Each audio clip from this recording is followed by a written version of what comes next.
birokrasi. Ya, kadang-kadang agak kepleset pikir reformasi birokrasi remunerasinya duluan, gitu ya, salah satu komponen. Jadi yang kita targetkan di situ good governance, peningkatan kinerja, pelayanan publik dan kepercayaan publik. Nah, 9 area perubahannya sudah juga dinyatakan oleh Kemenpan RB. Perubahan pola pikir dan budaya kerja, penataan peraturan perundangan, penataan dan penguatan organisasi, penataan tata laksana, penataan sistem SDM aparatur, penguatan pengawasan, penguatan akuntabilitas kinerja, peningkatan kualitas pelayanan publik, monitoring dan evaluasi. Ini fungsi quality assurance-nya. Jadi kita mau perbaiki persepsi publik, juga competitiveness. Ya, jadi kalau kita lihat tingkat competitiveness kita buat investasi dibanding negara-negara lain, ini masih banyak yang harus kita kerjakan ya untuk investasi dalam negeri maupun luar negeri. Ya, tujuannya karena banyak yang dikelola uang ya social welfare sesuai dengan Undang-Undang Dasar, ini kemakmuran rakyat ya sebenarnya. Kementerian Keuangan ya dipercayakan mengelola cukup banyak uang negara ya. Nah, ini ada contoh reformasi bidang organisasi di Kementerian Keuangan. Ada sebelum reformasi birokrasi, jadi sebelum 2007, dan ada setelah reformasi birokrasi ya. Saya ambil contoh singkat aja. Kalau sebelum reformasi ini belum ada modernisasi kantor-kantor di lingkungan Kementerian Keuangan. 2007 kita mulai lakukan modernisasi kantor wilayah, kantor pelayanan pajak di Jawa dan Bali. Kemudian pembentukan kantor pelayanan utama Bea Cukai Tanjung Priok dan Batam ya. Ini kita lakukan. Tiap tahun selalu ada tambahan. Nah, kalau kita lihat kalau sudah selesai, misalnya kantor-kantor perbendahara negara, itu kita buat jadi percontohan. Jadi modelnya seperti bank, pelayanannya cepat. Dulu 1 hari, sekarang paling lambat 1 jam bisa selesai. Nah, itu tiap tahun bertambah yang bisa dilayani. Kalau kantornya udah bertambah, jenis layanan yang kita terus perbaiki juga ya. Jadi kalau kita lihat tiap tahun tuh ada aja kerjaan-kerjaan yang harus dilakukan. Kalau misalnya pertama baru bisa 18 kantor, tahun depannya kita tambah berapa kantor sampai seluruh kantornya tercapai. Tapi kalau ada jenis pelayanan itu kita lihat sudah baik, kita tambah jenis layanan lain yang harus juga diperbaiki. Jadi tiap tahun ada perubahan. Ini kita coba mapping beberapa dari 2007 sampai 2011. Ini di organisasi. Nah, kalau di bidang tata laksana SOP, nah sebelum reformasi birokrasi itu SOP-nya belum disusun secara terkoordinir. 2007 kita susun 6.475 SOP. 2013 ini sudah ada 16.107 SOP di Kementerian Keuangan. Kemudian untuk pelayanan unggulan belum ada SOP-nya. 2007 dibuat 35 SOP layanan unggulan. Sekarang sudah ada 102 SOP layanan unggulan. Kemudian juga dulu belum ada SOP link, ini baru dibuat di 2013. Jadi antar kantor Kementerian Keuangan yang saling terkait, misalnya pajak dan bea cukai, itu mesti ada saling standar operating procedure yang berhubungan ya, karena ternyata macam-macam juga. Setelah kita pelajari itu importir ada yang NPWP-nya palsu. Kalau dia nggak link dengan data NPWP di pajak, lolos dia. Kalau kita link langsung tahu kan ini importir dari mana. Kadang-kadang importir bisa buka tutup perusahaan itu semau-maunya gitu ya. Dan sekarang makin diawasi, jadi ada linknya. Nah, ini contoh SOP layanan unggulan. Next, misalnya penyelesaian NPWP dulu 3 hari kerja, sekarang 1 hari. Kalau keberatan penetapan pajak dulu 12 bulan, sekarang 9 bulan. Di Pabean juga ada yang dulunya 4 jam jadi 30 menit ya. Ini kita lakukan. Yang Bapak Ibu sering terkait Kementerian Keuangan, revisi satuan anggaran persatuan kerja untuk anggaran. Nah, dulu belum ada penjelasan, sekarang 5 hari kerja harus selesai. Penerbitan SP2D untuk bayar itu dulu 1 hari, sekarang 1 jam ya. Nah, ini ada contoh tax reform juga. untuk reformasi organisasi, karena Kemenkyu yang paling sering diliputi pelayanan pajak dan bea cukai itu biasanya. Jadi ini ada contoh-contoh tax reform kita lakukan terus ya, buat kantor-kantornya juga. Ini cepat aja untuk proses bisnisnya juga. Nah ini pelayanan perpajakan. Sekarang 1 hari kita juga buat kering pajak. Bapak Ibu sekarang bisa kontak 500-200 ini kalau terkait perpajakan bisa tanya. Dan ini dari kita standby sekarang 24 jam, yang jawab juga yang mesti qualified. Lagi kita monitor terus supaya kualitasnya baik. Jadi masyarakat bisa telepon langsung, helpdesk dan sebagainya. Kemudian juga teknologinya kita perbaiki, bisa e-payment. Dan sekarang kita lagi tingkatkan juga pengisian SPT dengan elektronik ya. Nah ini juga ada praktek Monek QA di Ijen Kemenkyu. Next slide. Tolong slide-nya. Ini ada monitoring dan evaluasi halaman 16 ya. Ini peran Ijen sebagai quality assurance. Sebelum reformasi birokrasi itu belum ada tim Monek ya. 2007 pelaksanaan Monek masing-masing bidang pelaksana program reformasi birokrasi. Jadi belum terintegrasi. Kemudian di 2009 mulai ditekankan Ijen sebagai APIP melaksanakan fungsi quality assurance dengan melakukan Monek. Nah ini dari 2009 sampai 2013 fungsinya Ijen jelas melakukan monitoring dan evaluasi reformasi birokrasi untuk semua eselon 1 di Kementerian Keuangan. Nah kalau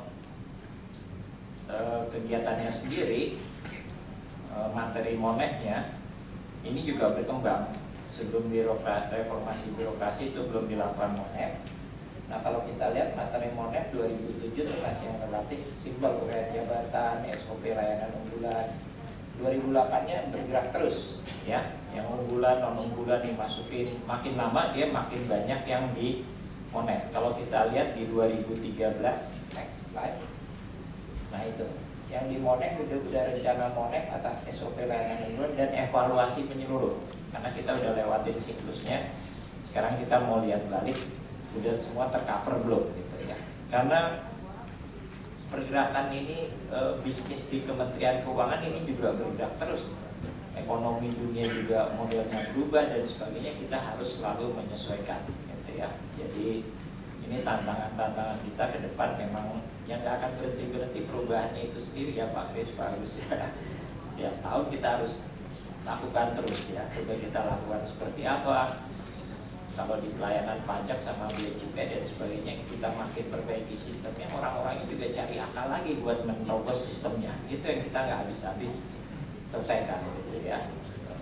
Ya orang bisa bikin faktur pajak fiktif gitu ya, kerjasama bikin nge-print faktur pajaknya dengan importir, eksportir. Ya kalau ada oknum di kita juga ya kerjasama semua, nggak ada ekspornya dia minta restitusi pajak, dan caranya makin lama makin pinter. Yang ketangkep udah banyak, cuman nggak habis-habis juga. Ya, ini yang kita harapkan juga dengan Bapak Ibu kita terus kalau ada apa-apa, dan kita juga kembangkan whistleblowing online, nggak perlu ketahuan siapa orangnya, yang penting pengaduannya bagus, kita follow up gitu ya. Ini yang terus kita lakukan. Tapi di Kementerian Keuangan memang jelas ditetapkan Ijen untuk quality assurance-nya reformasi birokrasi. Kemudian ada potret dan tangan aktif ke depan. Nah ini yang kita perlu lakukan sama-sama dengan berbagai APIP ya, pemerintah pusat dan daerah. Itu memang kita harus shifting paradigm APIP. Jadi perluasan peran dari sekedar mengawasi, taatan atau watchdog, juga sebagai konsultan. Jadi kita fungsi assurance dan consulting kita jalankan. Consulting ini terutama buat pencegahan, jangan sampai udah terjadi baru izinnya datang. Ya.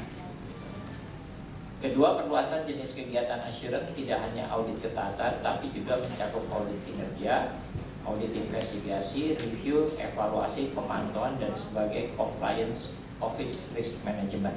Ya, kita kembangkan risk management juga. Kemudian pengembangan peran konsulting, ini meliputi asistensi penyusunan laporan keuangan, pendampingan pemeriksaan BPK, pembimbingan dan konsultasi manajemen risiko, pengendalian intern dan konsultasi pengadaan barang dan jasa. Kita punya helpdesk-nya juga di Ijen kalau ada yang rekan-rekan di Kemenq bingung masalah pengadaan barang jasa.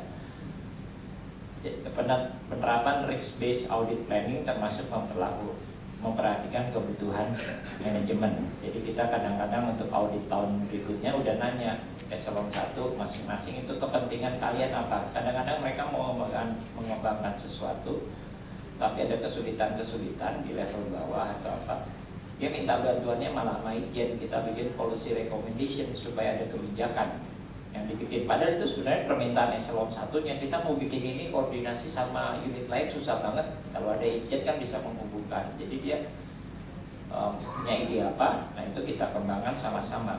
Jadinya nanti policy recommendation misalnya peraturan Menteri Keuangan dan sebagainya. Nah ini kebetulan jadi kondisi Ijen Kemenq saat ini relatif ya, saya nggak tahu si eselon 1 lain berasa Ijennya bantu bukannya nyari salah gitu. Ini yang kita harapkan ya, ada perubahan paradigmanya. Jadi kita emang strategic partnernya mereka. Baik, kemudian untuk kita semua ini ada satu level penilaian kapasitas internal audit. Ini ada ISCM, Internal Audit Capability Model. Nah ini dikembangkan oleh Institute of Internal Audit. Ini juga satu parameter ukuran kapasitas APIP secara internasional ya. Jadi ada beberapa elemen yang dinilai. Pertama kita lihat elemen 1 peran dan layanan, kemudian pengelolaan SDM, ketiga praktek profesional, akuntabilitas dan manajemen kinerja, budaya dan hubungan organisasi, kemudian struktur tata kelola governance. Nah ini ada 5 level. Yang paling tinggi memang level 5 ya. Kalau level 1 di bank itu initial, itu tidak ada praktek yang tetap, tidak ada kapabilitas yang berulang dan tergantung kepada kinerja individu. Kalau level 2 disebut infrastruktur, itu proses audit dilakukan secara tetap, rutin dan berulang. Level 3 itu integrated, praktek profesional dan audit internal telah ditetapkan secara seragam sampai nanti level manage dan optimizing. Ini memang katanya di dunia yang internal audit yang dapat level 5 itu belum ada ya.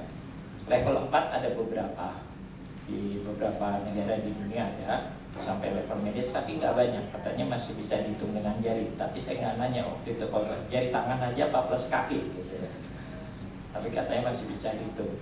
Level 3 integrated, nah ini udah dibilang bertaraf cukup baik, sudah internasional gitu ya. Nah level 1-2 emang masih perlu perbaikan. Nah kalau kita lihat ini ada penilaian oleh BPKP dulu, kapabilitas APIP dilakukan 2010-2011 secara nasional. APIP kita itu masih di level 1, 93,96%. 311 APIP pusat dan daerah masih di level 1. Kalau Gus Dur bilang dulu SD kali ya, atau TK gitu. Kelompok bermain. Kelompok bermain. Iya. Nah ini yang perlu. Level 2 itu ada 19 APIP pusat dan daerah atau 5,74%. Level 3 saat ini baru 1 APIP 0,3%. Gitu ya. Nah ini yang jadi PR kita sama-sama. Kalau kita mau dianggap kuat APIP-nya, ini kita perbaiki sama-sama supaya nanti di level internasional, memang internal kontrol di Indonesia juga berjalan dengan baik gitu ya. Ini cukup besar jadi PR gitu ya. Nah ini ada beberapa tantangan penguatan kapabilitas APIP ini yang harus kita lakukan sama-sama untuk pencapaian level 2 seperti apa gitu ya. Ada identifikasi dan rekrutmen SDM, perencanaan pengawasan, akses penuh juga terhadap informasi organisasi, dan untuk pencapaian level 3 perlunya apa gitu ya. Nah ini terakhir yang ini kita harus lakukan sama-sama, rencana aksi APIP slide 24 ya, ini terakhir. Jadi kita udah punya AIPI, Asosiasi Auditor Intern Pemerintah Indonesia ya. Nah, ini sedang mengembangkan standar audit, pedoman kelas sejawat, kode etik, dan pengembangan profesi. Saya kira kalau untuk AIPI ini, Pak Anda ini ada rekan saya pengurusnya juga, itu kan sebagian besar otomatis jadi anggota ya. Kan ya tadi ketemu teman dari Irwasnya Polri katanya belum masuk. Setahu saya kalau Irjen segala macam itu otomatis masuk ya. Nanti kita lihat. Karena kita mesti kerjasama nih memang antar APIP ya. Kemudian kita perlu diskusi antara APIP mengenai penyempurnaan panduan peningkatan kapabilitas kelembagaan APIP. Kemudian pelatihan, sharing session, dan juga benchmarking mengenai kesesuaian elemen IACM kepada seluruh APIP. Nah, ini yang kita harapkan bisa kita lakukan sama-sama ke depan. Kalau ini kita bisa lakukan ya reformasi birokrasi yang tadi kita harapkan. Kalau dari Kementerian Keuangan ya terutama nanti ada social welfare, kemakmuran rakyat, karena itu yang kita targetkan ya dengan uang negara. Dan kita tahu ini nggak bisa dikerjakan sendiri. Ya, makanya di pemerintah, Kementerian Keuangan juga terus berusaha meningkatkan peran APIP di KL. Yang terakhir kita bilang APIP harus mereview RKA-KL. Jadi tambah lagi Pak kerjanya. Saya lucunya dulu teman-teman APIP minta ditambahin, kita tambahin di PMK, malah ada sebagian yang protes, Pak kita kebanyakan kerjaan sekarang ya. Resiko. Resiko, tapi itu kan perannya makin diperhatikan. Jadi revisi BIPA segala macam. Sekarang sebagian harus ke Itjen Pak, ke APIP gitu ya. Jadi kita tingkatkan terus perannya dan memang kita juga harus beres-beres terus. Baik, saya kira itu kurang lebihnya mohon maaf, saya kembalikan ke Pak Tri. Terima kasih.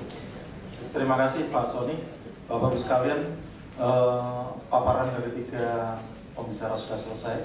Sebelum kita masuk kepada sesi tanya jawab, saya mohon kita berikan aplaus untuk 3 pembicara. Bapak Ibu, kita masih punya waktu 40 menit. Mohon di-manage waktunya sesingkat mungkin. Kemudian untuk pertanyaan kepada Mr. Pierik dan Mr. Jeff, Bapak Ibu nanti pelan-pelan supaya langsung diterjemahkan oleh Mbak Better ya, Mbak ya. Saya kira itu Bapak Ibu silakan. Berapa kira-kira yang berhak untuk bertanya? Dari samping kiri ada 2, paling depan dan di tengah. Yang di sini Bapak belakang, dari tengah kanan Ibu, kemudian dari samping kanan ada 1. Jadi kita punya 5. Kami persilakan Bapak dari yang di depan dulu, mohon disebutkan namanya dan instansinya Pak. Terima kasih. Jamhur Ismail dari Inspektorat Jenderal Tentara Nasional Indonesia, Kolonel Infanteri Jamhur Ismail. Pertanyaan kami tujukan kepada Profesor Jack Seba.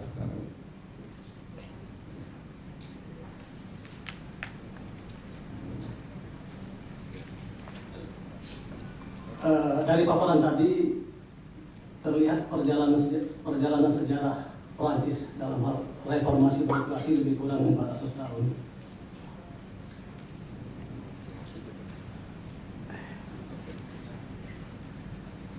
Proses berjalan terus sampai tahun 1995 ada kegiatan yang nyata atau aksi yang nyata, dilanjutkan 2001 dalam hal reformasi keuangan. Tadi dijelaskan 3 prinsip dalam melaksanakan reformasi administrasi. Yang pertama perundang-undangan, yang kedua kesinambungan program, yang ketiga adalah adaptasi.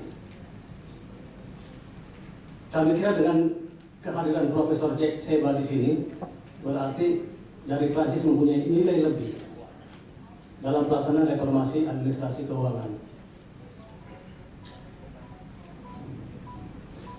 Pertanyaan kami, bagaimana aplikasi, implementasi atau cara yang sederhana yang diterapkan oleh pemerintah Prancis dalam hal ini mungkin dari Inspektorat Jenderalnya untuk melaksanakan pengawasan keuangan negara dalam reformasi administrasi, khususnya kami kembali kepada topik ini, peran APIP dalam melaksanakan pengawasan keuangan negara di kementerian maupun lembaga. Jadi singkatnya, kiatnya apa? Makanya para profesor ini hadir di sini. Kiat praktis Prancis menerapkan reformasi administrasi negara. Terima kasih. Baik, terima kasih Pak Jamhuri. Bapak yang di belakang tadi, silakan Pak. Yang di tengah ya. Terima kasih atas kesempatan yang diberikan. Saya Robert dari Inspektorat Jenderal Kementerian Keuangan. Saya mengajukan pertanyaan ke Pak Pierre dan Jake. Yang pertama, kalau kita lihat di slide saya tahu yang berapa ini, yang menunjukkan bahwa Inspektorat Keuangan Umum dapat menerima tugas dari Perdana Menteri dan diizinkan untuk melakukan misi atas permintaan dan seterusnya, gitu ya, dari tempat lain. Pertanyaan saya, kalau dia bilang bahwa dia dapat mendapat penugasan dari Perdana Menteri, sebenarnya kepada siapa Inspektorat Keuangan Umum ini bertanggung jawab?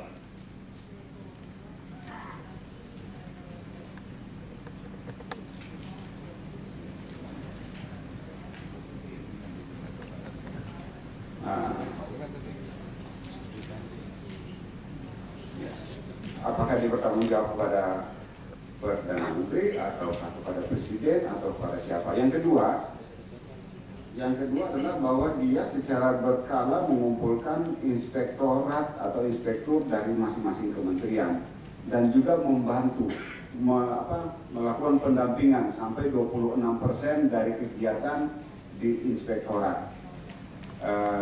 Pertanyaan saya, apakah ada hubungan tanggung jawab antara Inspektur Keuangan Umum tadi dengan inspektorat di masing-masing Kementerian Keuangan? Artinya, apakah inspektorat di masing-masing kementerian tadi bertanggung jawab kepada Inspektorat Keuangan Umum atau tidak ada hubungan tanggung jawab di antara instansi tersebut? Karena ini menggarisbawahi tadi disebutkan oleh Pak Wakil Menteri PAN yang menyebutkan bahwa ada masalah independensi di mana diminta bahwa kalau misalnya Inspektorat Jenderal masih bertanggung jawab secara struktural kepada menterinya, maka timbul masalah independensi. Nah, sekarang pertanyaannya, apakah di sana inspektorat itu tidak bertanggung jawab kepada menterinya atau bagaimana pertanggungjawaban dia kepada menterinya? Mungkin itu pertanyaan dari saya. Terima kasih.